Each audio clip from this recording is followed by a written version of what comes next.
வணக்கம். வாங்க இன்னைக்கு நம்ம ரோஜஸ் கலர் சேனல்ல செய்ய போற ரெசிபி பிச்சு போட்ட சிக்கன். இந்த சிக்கனை ரொம்ப கஷ்டப்பட்டு செஞ்ச மாதிரி இருக்கும் ரெசிபி. ஆனா கஷ்டப்படாம டக்குன்னு ஈஸியான முறையில ரொம்பவே டேஸ்டியான முறையில டக்குன்னு ஈஸியா செய்ய பார்க்கலாம். வாங்க வீடியோக்குள்ள போலாம். இப்ப பிச்சு போட்ட சிக்கன் செய்ய சிக்கனை வாங்கி நல்லா கழுவி அலசிட்டு எடுத்துருக்கு. இதுல ஒரு அரை மணி நேரம் ஊற வச்சுக்கலாம் சிக்கனை. கொஞ்சம் இஞ்சி பூண்டு பேஸ்ட், உப்பு கொஞ்சம், மஞ்சத்தூள் ஒரு அரை ஸ்பூன். இப்போ இது எல்லாத்தையும் நல்லா பெசரி ஒரு அரை மணி நேரம் ஊற வச்சுக்கலாம்.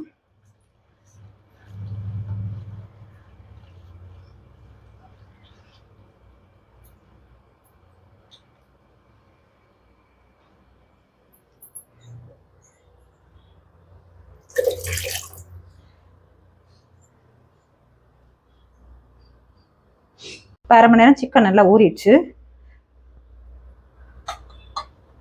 இப்போ இதை இட்லி பாத்திரத்தில் வேக வச்சு எடுத்துக்கலாம். இப்போ சிக்கனை வேக வைக்க அடுப்பு ஆன் பண்ணி கடாயில் இட்லி தட்டில் இந்த சிக்கனை வேக வச்சு எடுத்துக்கலாம். லைட்டாக எண்ணெய் தடவி இருக்கு தட்டில்.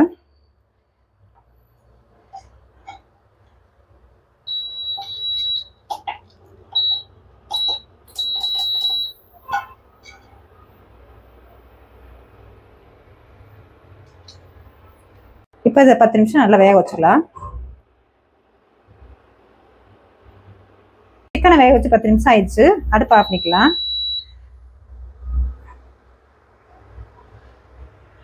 நல்லா வெந்துருச்சு. இப்போ ஆற விட்டு நல்லா போன் தனியாக பீஸ் தனியாக பிச்சு எடுத்து வச்சுக்கலாம்.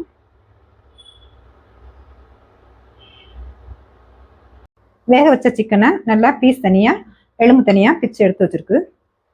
இப்போ பிச்சு போட்ட சிக்கனுக்கு கடாயில் எண்ணெய் ஊற்றி இதெல்லாம் தாளித்து வேக வச்சுக்கலாம். இப்போ கடாயை நல்லா காய வச்சுக்கலாம். இப்போ கடாய் நல்லா காஞ்சிருச்சு. எண்ணெயை சேர்த்துக்கலாம்.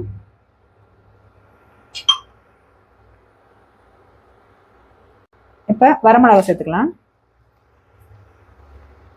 அடுத்ததாக பெரிய வெங்காயத்தை நல்லா நைஸாக கட் பண்ணி வச்சுருக்கு, அதையும் சேர்த்துக்கலாம். நல்லா பச்சை வாசம் போன வரைக்கும் நல்லா கொஞ்சம் வதக்கிக்கலாம்.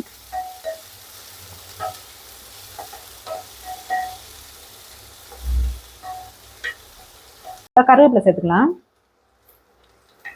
நல்லா பொன்னிறமா வதங்கிடுச்சு வெங்காயம். அடுத்ததான் மிளகாத்தூள் ஒரு ஸ்பூன் சேர்த்துக்கலாம்.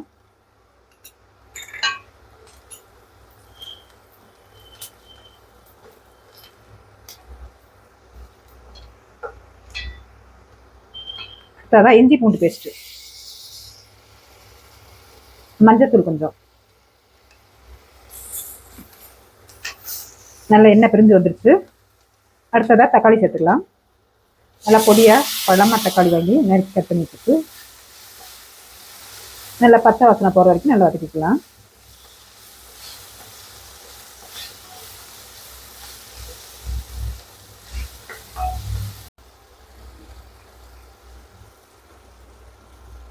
இப்போ நல்ல வெங்காயம் தக்காளி எண்ணெய் பிரிஞ்சு வந்துருச்சு. இப்போ பிச்சு வச்சிருக்க சிக்கனை சேர்த்துக்கலாம்.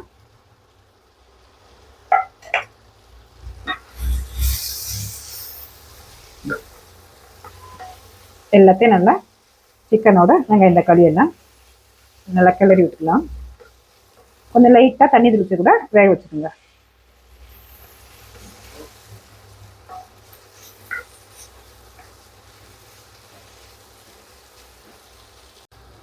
இப்போ லைட்டாக தண்ணி தெளிச்சுக்கலாம்.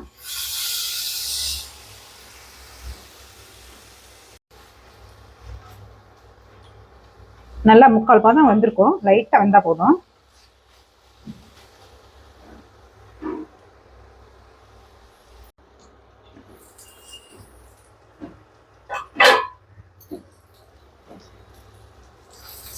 நல்லா பிச்சு போட்ட சிக்கன் நல்லா டக்குன்னு ஈஸியான முறையில் ரெடி ஆயிடுச்சு.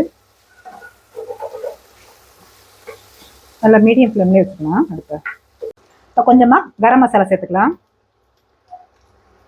அடுத்ததாக பெப்பர்.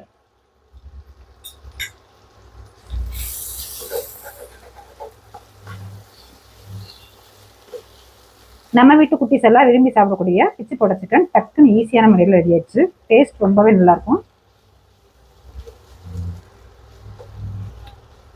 பிகினர்ஸ் பேச்சுலர் டக்குன்னு ஈஸியாக செஞ்சிடலாங்க. ஒரு முறை ட்ரை பண்ணி பாருங்க.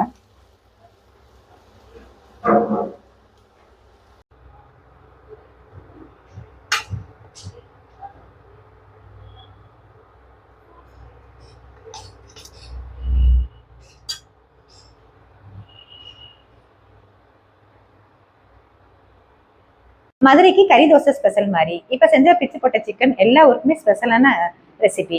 இப்ப செஞ்ச பிச்சு போட்ட சிக்கன் பிடிச்சிருந்துச்சுல, சப்ஸ்கிரைப் பண்ணுங்க, லைக் பண்ணுங்க, ஃப்ரெண்ட்ஸ் அண்ட் ஃபேமிலிக்கு ஷேர் பண்ணுங்க. தேங்க்யூ ஃபார் வாட்சிங்.